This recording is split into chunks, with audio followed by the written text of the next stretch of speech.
Hello, नमस्कार सर्वांना. कसे आहात सर्वजण? सर्वांना श्री स्वामी समर्थ. तर आजचा वार होता शनिवार आणि आम्ही छान असं बाहेर गेलेलो. कारण आज माझा वाढदिवस असल्यामुळं थोडंसं मी बाहेर जाण्याचं ठरवलं होतं. त्यामुळं जी आमची जागा आहे, म्हणजे जी आम्ही स्वतः पहिल्यांदा घेतलेली आहे, एक एक रुपया साठवून जे आपल्याला असतं, जी जागा घेतलेली असती आपल्या स्वप्नातलं घर बांधण्यासाठी, ती ही जागा घेतलेली आहे आम्ही. आणि तीच आधीमध्ये पाहायला येत असतो आम्ही, कशी आहे काय अशी. तर त्याच्या साईडला एक आजी राहतात, त्यांचं हे समोरचं त्यांनी घराभोवती हे छान लावलेलं आहे. या धावपळीच्या जीवनात थोडंसं लांब जाऊन असं शांत वातावरणात जर एक दिवस घालवला तर मन अगदी एकदम प्रसन्न होतं. आणि थोडासा इथं असं झिमझिम पाऊस देखील येत होता, त्यामुळं आणखीनच जरा छान वाटत होतं इथं. म्हणून मी इथं थोडासा शूट घेतलेला आहे. त्यांनी जे असं तुळशीचं वृंदावन एकदम गोल छान बहरली आहे तुळशी, आणि काही तर फुलांची झाडं आहे. त्यातलंच म्हणजे गणेश वेल पाहू शकता, एकदम छान हिरवंगार. आणि आता वसंत ऋतू असल्यामुळं एकदम हिरवंगार टवटवीत, आणि त्याला वरती लालसर फुलं. अगदी मन भरून आलं ह्या फुलांना पाहून, एकदम छान वाटलं. असं एखादा दिवस नक्कीच काढायला हवं निसर्गाच्या सानिध्यामध्ये. मला तर असं निसर्गाच्या सानिध्यामध्ये जास्त राहायला आवडतं. पाहू शकता गणेश वेलाचं फूल किती छान आलेलं आहे, एकदम मस्त आहे लालसर असं. खूपच फुलांची झाडं आहेत त्यांच्या इथं. ही पाहू शकता आमची जागा आहे इथं घेतलेली. आता सध्याला आम्ही फ्लॅटमध्ये जरी राहत असन तरी इथं आमची जागा आहे तेच पाहण्यासाठी आम्ही आधीमध्ये येत असतो. आणि इथं आजीने म्हणलं की थोडेसे फुलझाडं जास्तीचे आलेले आहे, घेऊन जावा. तर आम्ही घेऊन गेलो. हे फुलाचं झाड लहानपणी असायचं, पण याचं नाव नक्की मला माहिती नाही. ते 2 घेतले मी, आणि गणेश वेल देखील घेतलेला आहे. थोडेसे झेंडूचे रोपटे देखील घेतलेले आहे. आणि ते सुकून जातील यासाठी घरी माती नव्हती गेल्यावरती लावायला, त्यामुळं मी इथं माती थोडीशी घेतलेली आहे. कॅरीबॅगमध्ये भरून 2 झाडे लावता येईल एवढी माती घेतलेली मी. आणि थोडीशी त्यामध्ये अशी इथं जाडसर अशी पण माती होती, ते देखील थोडीशी भरून घेतलेली आहे. झिमझिम असा पाऊस चालूच होता थोडा थोडा, तसंच मी थोडेसे रोपं घेतले इथं. आता ते मातीमध्ये थोडेसे रोवून घेतले, माती लावली रोपांना आणि भरून घेतलेले आहे कॅरीबॅगमध्ये. इथं झेंडूचं सुद्धा इतके रोपं होते जे आपण नर्सरीमध्ये इतके महाग आणतो, पण तिथं असेच रोपं असे येऊन गेलेले होते. झेंडूचे, गणेश वेलाचे, वेगवेगळ्या फुलांची झाडं, असेच रोपं इथं भरपूर आलेले होते. कारण त्याचे बिया पडलेले रोपं कुठं पण असे उगवून येतात ह्या साईडला. त्यामुळं, कारण आजींना फारच आवड आहे झाडं वगैरे, फळभाज्या असतात, आळूची पानं वगैरे असतात, शेवग्याचं झाड आहे यांच्या इकडं. भरपूर अशी झाडं आहेत यांच्या इकडं, सीताफळाची म्हणा किंवा डाळिंबाची झाडं आहेत. आणि इथं वांग्याची छोटी छोटी अशी रोपं देखील लावलेली होती. किंवा असं इथे सीताफळाचं देखील पाहू शकता, सीताफळं आलेले आहेत इथं, आणखीन हिरवे होते सीताफळं, पण छान असं हिरवंगार सीताफळाचं झाड देखील झालेलं होतं. आता इथं पाहू शकता शेवग्याचं सुद्धा आहे, शेवग्याची कटिंग केलेली आहे त्यांनी.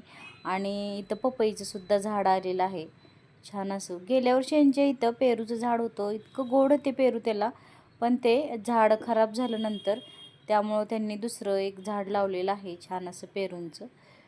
कधी आधीमध्ये आले की यांच्या इथं मी भेट देऊन नक्की जात असते. असं हे रोपं मी छान अशी सर्व एका कॅरीबॅगमध्ये घेतलेले आहे.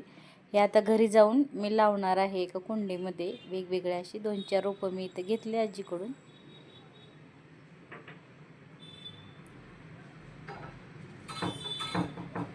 रोपं घेतल्यानंतर ते एका साईडला ठेवून घेतले मी. आजीचं घर छोटंसंच आहे एकदम, पण एकदम असं मस्त आहे. कारण जेवढं छोटं घर असेल तेवढं साफ करायला पण छान वाटतं. इथं पाहू शकता पाऊस चालूच होता झिमझिम असा. आणि साईडला इथं मी रोपं जी होती ती पॅकिंग करून घेतली. आणि इथं आजी पाहू शकता तुम्ही शेपूची भाजी लावलेली आहे. एकदम बारीक आहे, त्या खुरपत होत्या. घराच्या समोरच त्यांनी लावलेली होती आणि त्या मला दाखवत होत्या कारली बघ आलेत कशी. तर एकदम छोटी छोटी कारली आहेत. हे वेल एकदम बहरलेलं होतं, फुलं देखील छान अशी आलेली होती त्याला. इकडं हे पण कारल्याचं झाड होतं, ते मोठंच झालेलं, एक बारीक होतं एक मोठं होतं. आणि इकडच्या साईडला छान अशी सीताफळं पण ह्या साईडला पण आलेली होती, ते दाखवत होत्या मला त्या.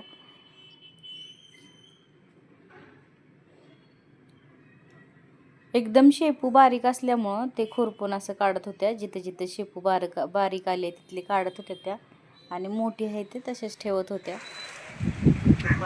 सर्व घेतलो आणि घरी आलो, कारण आम्हाला संध्याकाळी बड्डेची पार्टी होती, त्यासाठी जायचं होतं बाहेर जेवायला. ही अशी साडी घातलेली कशी दिसते ते कमेंटमध्ये नक्की कळवा. इथं माझ्या भावांचे एक मुलगा मुलगी मला कॅडबरी देत होते माझं बड्डे असल्यामुळं. तर त्यांनी कॅडबरी दिली आणि नंतर इथं भाऊ आणि भाऊजाईंनी माझ्यासाठी केक घेतला, कारण आम्ही बाहेर जाणार होतो जेवायला.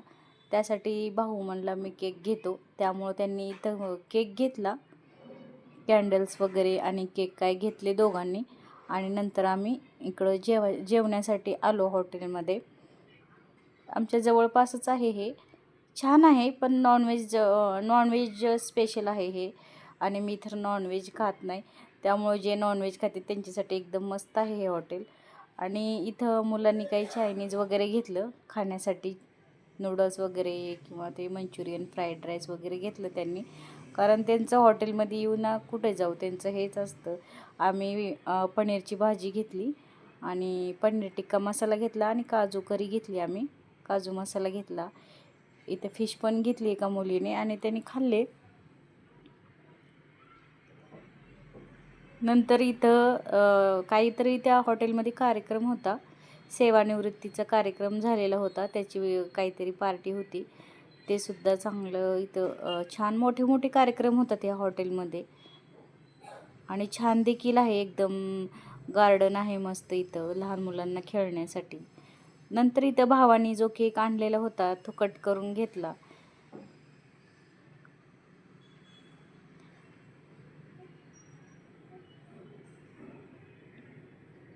खूपच दिवसांनी असं छान असं बड्डे साजरा झाला, कारण मला बाहेर जायला फारसं आवडत नाही. पण असं पहिल्यांदाच झालं की बाहेर जाऊन आम्ही छान असा केक कट केला. भाच्याला खाऊ घालत होते, पण भाचा म्हणला आत्या तुम्हीच खावा म्हणून असं हे करत होता.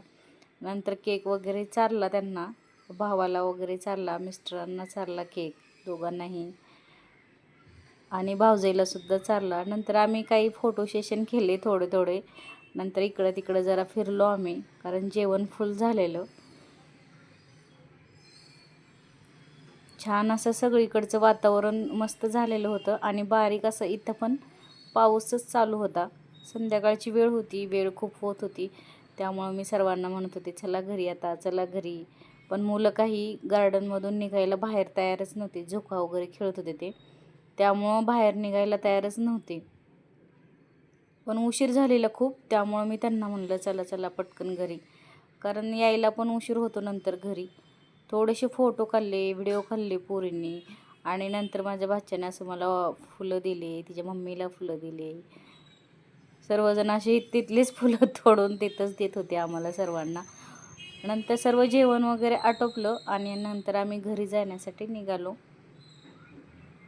व्हिडिओ आवडल्यास लाईक, शेअर आणि सबस्क्राईब करायला विसरू नका. अशाच प्रकारचे नवीन नवीन व्हिडिओ पाहण्यासाठी तुमचा एक लाईक आणि एक सबस्क्रायबर मला पुढचे व्हिडिओ छान छान बनवण्यासाठी उत्साहित, म्हणजे छान वाटेल मला बनवण्यासाठी. त्यामुळे चॅनलला नक्की सबस्क्राईब